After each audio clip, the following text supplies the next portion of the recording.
கிடைப்பதை விட பல மடங்கு ஒரு நாள் நமக்கு சந்தோஷங்கள் கிடைக்கலாம். அதே போல் ஒரு சில நேரங்களில் எதிர்பார்க்காத அளவிற்கு துன்பங்களும் கிடைக்கும். ஆனால் ஒன்று மட்டும் உண்மை, மனிதனின் வாழ்க்கையில் இன்பம் துன்பம் இவை எதுவும் நிரந்தரமில்லை. கடவுளே துணை என்று உங்கள் பாதையில் செல்லுங்கள், நல்லதே நடக்கும். இன்று உனக்கு மிக அதிர்ஷ்டமான நாள்.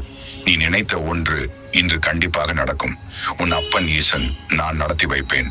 அன்போடு ஒரு முறை ஓம் நமசிவாய என்று கூறு. நீ வேண்டுவது அணைந்து நடக்கும். உன் உடல் மன ரீதியான பிரச்சனைகள் அனைத்தையும் உன்னை விட்டு நீக்கி உன் வாழ்க்கையில் நான் குடிப்புகப் போகிறேன். உனக்கு துணையாக சிரித்துக் கொண்டே துரோகியாக இருப்பதை விட முறைத்துக் கொண்டே எதிரியாக இருப்பது எவ்வளவோ மேல். வாழ்வில் சிங்கம் போல் இருந்தால் கைத்தட்டல் வாங்கலாம், குரங்கு போல் இருந்தால் குட்டி கரணம் தான் போட வேண்டும். தனியாக இருக்கிறோம் என்று கவலைப்பட வேண்டாம், தன்மானத்தோடு வாழ்கிறோம் என பெருமைப்பட வேண்டும்.